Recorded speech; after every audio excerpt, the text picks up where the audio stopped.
$7,500. That's the maximum catch-up contribution you're allowed to make to your 401k after age 50.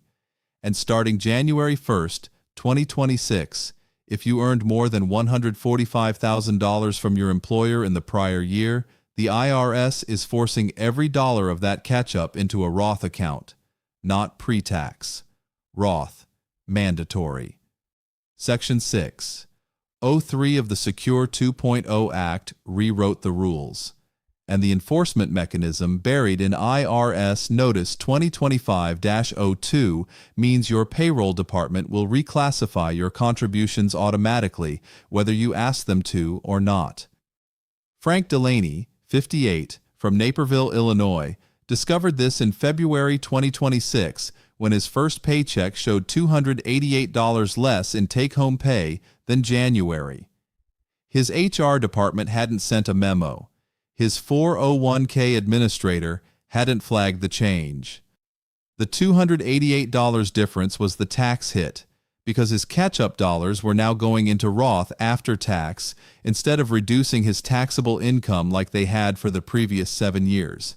Over 12 months, that's $3,456 in additional current year tax that Frank never approved, never expected, and didn't understand until he called his plan administrator 3 times. The rule itself is straightforward, but its consequences aren't. If you're over 50, earn above $145,000, and contribute to a workplace retirement plan, this single provision could cost you between $2,400 and $5,600 in unexpected tax in 2026 alone. And the IRS built in no transition period, no opt-out, no hardship exception. But the part that nobody is talking about, the part I'll get to in the second half of this video, is how this rule interacts with your Medicare IRMAA brackets 2 years from now. That interaction could turn a $3,400 tax hit into a $9,200 annual loss. And your plan administrator has zero obligation to warn you. If you're between 50 and 63 and earning anywhere near that $145,000 threshold, what I'm about to explain in the next 24 minutes could prevent a financial miscalculation that compounds for every remaining year of your working life. The code says one thing, the enforcement says another, and neither one is on your side. Myth. The $145,000 threshold is based on my total income. Wrong. The threshold isn't your adjusted gross income. It isn't your household income. It isn't your W-2 Box 1 wages. It's your FICA wages, Box 3 on your W-2, from the single employer sponsoring the plan in the prior calendar year. That distinction matters enormously, and here's why. FICA wages include your salary, bonuses, and certain deferred compensation, but they exclude specific items that appear elsewhere on your tax return. If you earn $138,000 in base salary and received a $9,000 bonus in December 2025, your FICA wages for 2025 total $147,000. You're over the threshold. Every catch-up dollar you contribute to your 401k in 2026 must go to Roth. You cannot choose pre-tax. Karen Whitmore, 54, from Plymouth, Minnesota, earns $141,000 base salary. She's been making pre-tax catch-up contributions since she turned 50. Her 2025 year-end bonus was $6,200. That bonus pushed her FICA wages to $147,200, just $2,200 over the line. For that $2,200 over age, she lost the ability to shelter $7,500 from current taxation in 2026. The tax cost of moving $7,500 from pre-tax to Roth at her 24% marginal bracket, $1,800 in immediate federal tax, plus $375 in Minnesota state tax. Total, $2,175. She went over by $2,200. She paid $2,175 in extra tax. The math is almost punitive. What your payroll department probably told you, or more likely didn't tell you, is that this determination happens automatically in January based on the prior year's W-2 data. There is no election form. There is no annual notification requirement in the statute. Section 603(b) of Secure 2.0 simply mandates that plan administrators must redirect catch-up contributions to Roth for any participant whose prior year FICA wages exceeded $145,000. Your HR department runs the report. The switch flips. Your paycheck changes. I'd be curious how many of you noticed a difference in your January or February 2026 paycheck and couldn't figure out where the money went. Because based on what I've been hearing from accountants across the country, tens of thousands of workers over 50 saw that decrease and assumed it was a withholding adjustment or a benefit premium change, not a forced Roth reclassification they never requested. Myth. This only affects people earning well above $145,000. Dead wrong. This threshold is not indexed to inflation. Read that again. The $145,000 figure in Section 603 of Secure 2.0 is fixed. It does not adjust with CPI. It does not move with wage growth. Every single year, as salaries rise 3% to 5% annually, more workers cross this line. The IRS's own projections, embedded in the Joint Committee on Taxation's revenue estimates for Secure 2.0, document JCX-3-23, show that by 2030, approximately 62% of workers over 50 who make catch-up contributions will exceed this threshold. By 2035, it's projected at 71%. This isn't a rule targeting executives. It's a revenue generation mechanism designed to pull more and more middle-income seniors into Roth taxation as time passes. CPA Margaret Dunleavy of Dunleavy & Associates in Richmond, Virginia, put it directly. Congress set it at $145,000 in 2022 dollars with no inflation adjustment because they wanted the revenue projections to grow automatically. Every year the threshold stays flat. Millions more people become mandated Roth participants. It's a silent tax increase that never requires a vote. Wait, it gets worse. The $145,000 threshold applies per employer.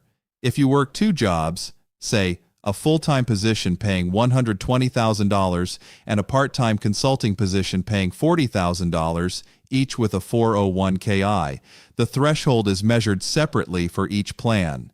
Your full-time job is under $145,000, so you can still make pre-tax catch-up contributions there.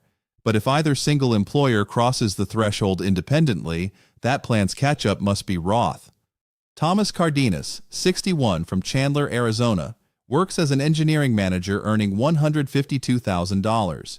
He also serves on a corporate board that pays him $28,000 annually through their 403(b) plan. The board compensation is well under $145,000, so his 403(b) catch-up contributions can remain pre-tax. His primary employer's catch-up must be Roth. Most tax software doesn't differentiate between the two, and Thomas's preparer nearly allocated both catch-ups as Roth, costing him an unnecessary $1,200 in extra tax on the 403(b) side.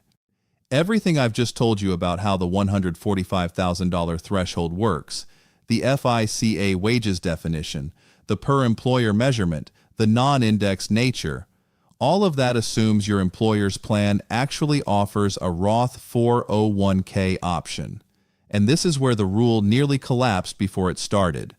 When Secure 2.0 passed in December 2022, a significant number of 401k plans, some estimates suggest 20% to 40%, did not offer a Roth contribution option at all. The original effective date was January 1, 2024. Plan sponsors panicked. In IRS Notice 2023-62, the Treasury Department issued a 2-year administrative transition, pushing enforcement to January 1, 2026. That transition period ended 5 months ago. If your employer's plan still doesn't offer a Roth 401k option, the IRS guidance in Notice 2025-02 states that affected participants simply cannot make catch-up contributions at all. not pre-tax, not Roth, nothing. The catch-up door closes entirely. Beverly Sorensen, 57, from Eugene, Oregon, works for a small manufacturing company with 85 employees. Their 401k plan is administered through a regional TPA that never added the Roth feature. Beverly earned $148,000 in 2025. When she tried to elect her $7,500 catch-up contribution for 2026, the plan administrator rejected it. No Roth option available, no catch-up allowed. Beverly lost $7,500 in annual retirement savings capacity, not because she did anything wrong, but because her employer's plan administrator didn't update the plan document by the deadline. If this situation has affected you or someone you know, and you suspect it might, hitting the like button helps this video reach other workers over 50 who are in the same position right now and don't know why their catch-up elections were rejected. 2 seconds from you could save someone else months of confusion. Here's what Beverly should have done, and what you should do if your plan doesn't offer Roth. First, submit a written request to your HR department asking them to confirm whether a designated Roth contribution feature exists in the plan. Reference Section 603 of Secure 2.0 and IRS Notice 2025-02 specifically. That puts them on notice. Second, if the plan genuinely doesn't offer Roth, you can still contribute $7,500 to a Roth IRA separately, but only if your modified adjusted gross income is under $161,000, single, or $240,000, married filing jointly, for 2026. Third, if your income exceeds those IRA limits, a backdoor Roth IRA contribution through a non-deductible traditional IRA contribution, an immediate conversion remains available, though some tax professionals disagree about the long-term viability of this strategy given ongoing legislative scrutiny. Now let me address the piece I flagged at the beginning, the IRMAA interaction, because this is the calculation that turns a manageable tax hit into a compounding loss that most financial advisors aren't connecting. IRMAA, Income-Related Monthly Adjustment Amount, is the Medicare surcharge that kicks in when your modified adjusted gross income exceeds $106,000, single, or $212,000, married filing jointly, in 2026. The surcharges are calculated using your tax return from 2 years prior, so your 2026 income determines your 2028 Medicare premiums. Here's the connection nobody is making. When your catch-up contributions were pre-tax, that $7,500 reduced your AGI by $7,500. If your income sits near an IRMAA threshold, say $215,000 for a married couple, that $7,500 pre-tax deduction could have kept you below the line. Without it, because the catch-up is now forced into Roth, your AGI stays $7,500 higher. And if that $7,500 pushes you into the first IRMAA tier, you pay an additional $69.90 per month per person in Medicare Part B surcharges. For a married couple, both on Medicare, that's $139.80 per month, $1,677.60 per year, triggered by losing a $7,500 pre-tax deduction. Add the original tax cost of Roth versus pre-tax $1,800 at the 24% bracket to the IRMAA surcharge $1,677.60.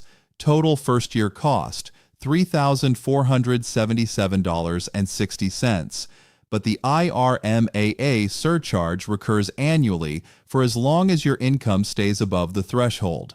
Over 5 years, the cumulative cost of losing that pre-tax deduction reaches $10,188. From a rule that was advertised as simplifying retirement savings. I know this sounds like a lot of moving pieces. It is. These rules weren't designed to be intuitive. They were designed to generate revenue across multiple government agencies simultaneously. The tax code generates revenue for Treasury. IRMAA generates revenue for CMS. Both feed from the same AGI line on your return, and nobody in government has any incentive to help you minimize both. This next part, a lot of people tune out because it sounds like tax planning jargon. Don't. This 2-minute explanation is the difference between paying $3,400 extra per year or paying zero. The AGI management strategy for IRMAA adjacent earners. If your combined income puts you within $10,000 of an IRMAA threshold, your priority isn't choosing between Roth and pre-tax. Your priority is finding $7,500 in AGI reduction elsewhere to replace the deduction you just lost. Option 1. Maximize your HSA contribution if you're on a high-deductible health plan. The 2026 limit for individuals 55 plus is $5,300. That reduces AGI directly. Option 2. Charitable contributions through a donor-advised fund bunched into a single year. If you normally give $3,000 per year, bunch 3 years into one, $9,000, and itemize in that year only. The AGI reduction applies when you need it most. Option 3. If you have investment losses in taxable accounts, harvest them before December 31st. Up to $3,000 in net capital losses reduces AGI annually, and the remainder carries forward indefinitely. Imagine you're 56, earning $155,000, and your spouse earns $62,000.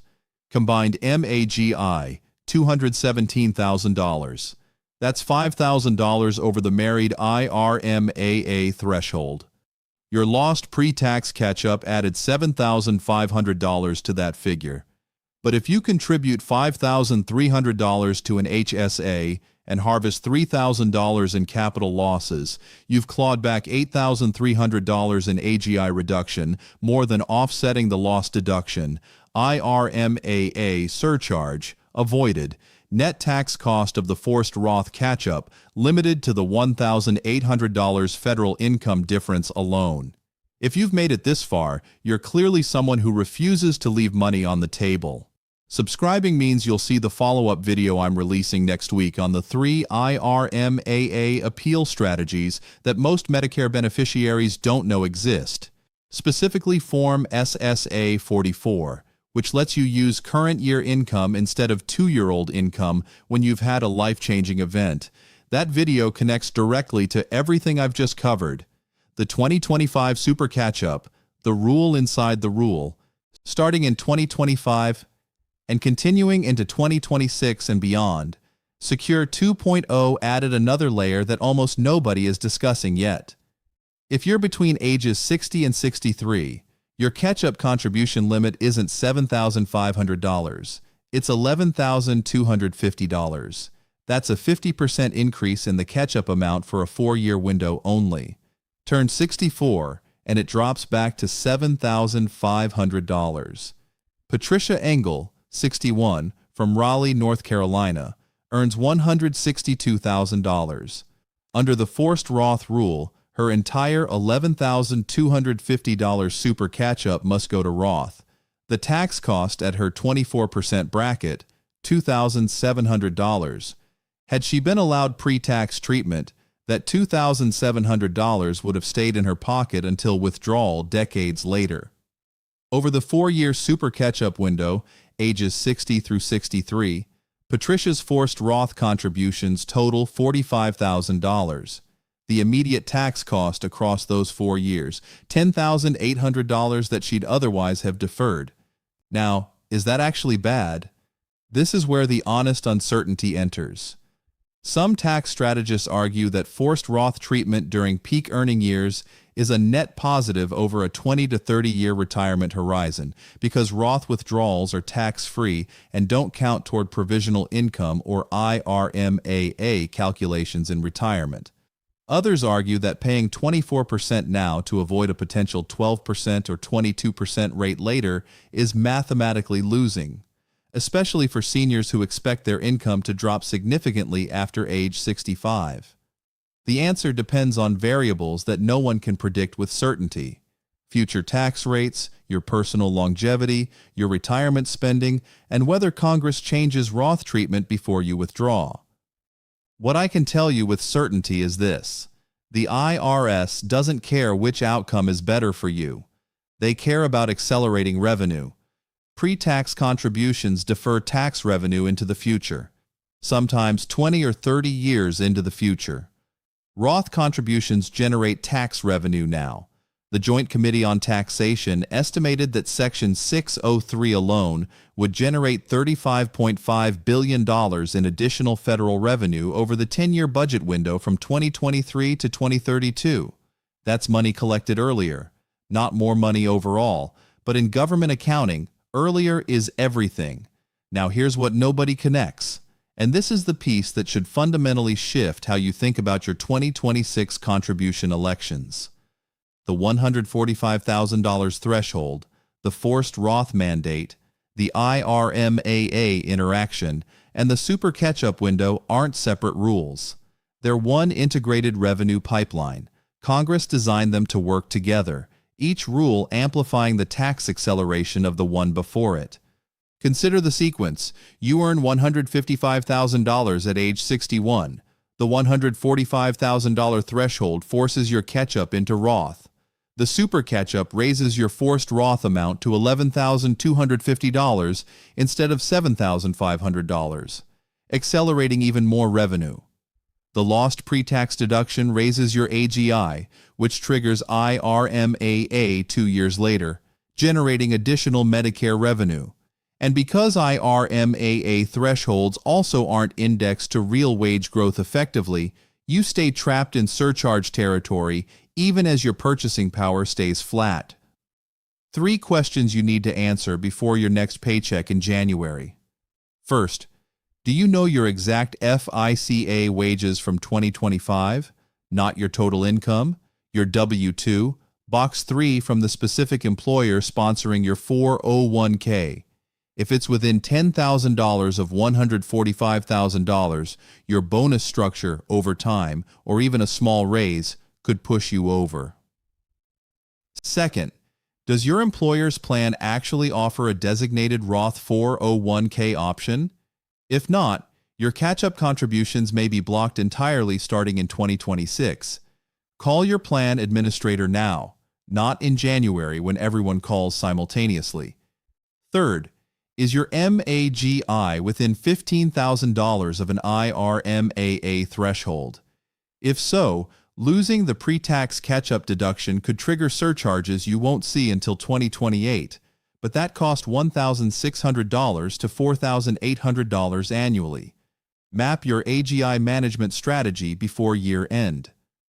Monday, pull your most recent pay stub and calculate your projected 2025 FICA wages. Add any expected bonus, commission, or overtime for the remainder of the year. Tuesday, call your 401k plan administrator and ask one question. Does the plan document include a designated Roth contribution feature under Section 603 of Secure 2.0? Get the answer in writing. Email confirmation, not verbal. Wednesday, review your 2024 tax return, line 11. That's your AGI. Compare it to the IRMAA thresholds published in the Medicare Part B announcement for 2026. If you're within striking distance, begin planning your AGI offsets before December 31st. The IRS didn't write this rule to help you build wealth. They wrote it to collect wealth, yours on their timeline instead of yours. Your only defense is understanding the mechanics well enough to position yourself on the right side of each threshold. And that positioning must happen before January 1st, because once the calendar year begins, your catch-up election is locked. Frank Delaney, the man from Naperville who opened this video, eventually figured out what happened to his paycheck. It took him until March. His HR department confirmed the forced Roth reclassification in a 2-paragraph email that referenced Secure 2.0 compliance requirements with no further explanation. Frank's CPA ran the numbers and discovered that the forced Roth switch combined with Frank's proximity to the IRMAA threshold, would cost him $4,180 in 2026 and trigger a $1,678 Medicare surcharge beginning in 2028. Total 2-year cost, $5,858. Frank's CPA then implemented the AGI management strategy, maxing Frank's HSA at $5,300 and harvesting $3,000 in capital losses from an underperforming fund in his brokerage account. The HSA and loss harvesting reduced Frank's MAGI by $8,300, enough to pull him below the IRMAA threshold and limit his total cost to the $1,800 Roth tax differential alone. Frank went from a $5,858 problem to an $1,800 problem, a $4,058 save, because he understood how the rules connected. Most people never get that far. Most people see the paycheck change, shrug, and absorb $4,000 to $9,000 in unnecessary cost over 2 years, because nobody explained that 4 separate provisions of the tax code were engineered to feed off each other. The form says one thing, the enforcement says another, and the gap between those two things is where they keep your money. In the next video, I'm covering the 5 IRA to Roth conversion traps that Secure 2.0 created for seniors between ages 59.5 and 73. Specifically, the new interaction between conversion income and the net investment income tax under IRC Section 1411. If you thought today's forced Roth rule was hidden, wait until you see what happens when a conversion pushes you above $200,000 MAGI.